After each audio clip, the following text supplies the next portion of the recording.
Ukraine has openly criticized the meeting, stating it would not accept any conclusions or decisions made in negotiations or talks that excluded its direct participation. Separately, Keith Kellogg, President Donald Trump's special envoy for Ukraine, arrived in Kyiv today as part of the U.S. effort to try and end Russia's full-scale war.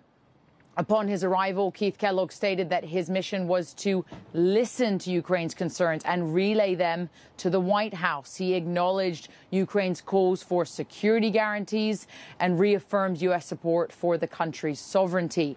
Keith Kellogg's visit is set to last 3 days, and Volodymyr Zelenskyy has emphasized its importance. He has said that he wants Kellogg to witness the situation firsthand, and Zelenskyy has expressed willingness to take Kellogg to the front lines so that he can see for himself what is happening, along with speaking directly with Ukrainian soldiers. So with that, we'll continue to track Kellogg's movements in the country, along with any further statements from the U.S. or Ukraine regarding talks and negotiations with ongoing efforts to end the war. Back to you both.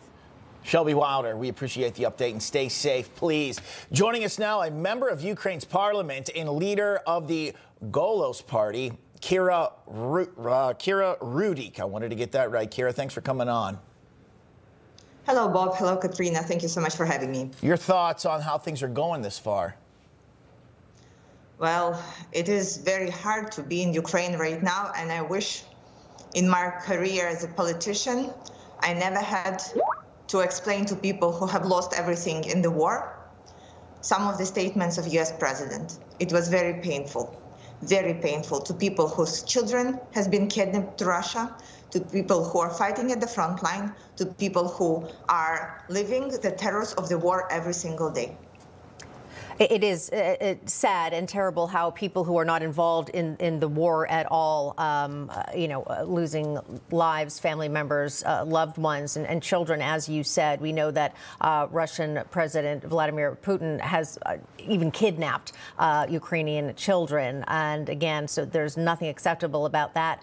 We also do want to share something that President Trump did say. He said he wants to end the war before there is more bloodshed.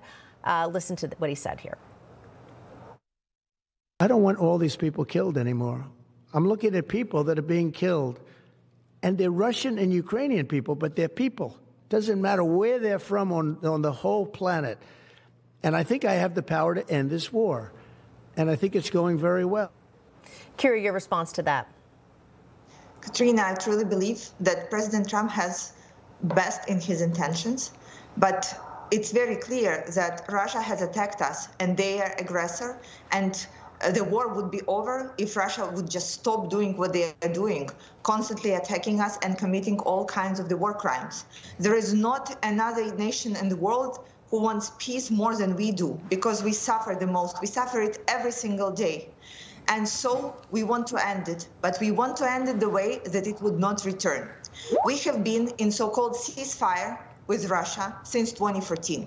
And I can tell you there has not been a single day when this ceasefire was honored.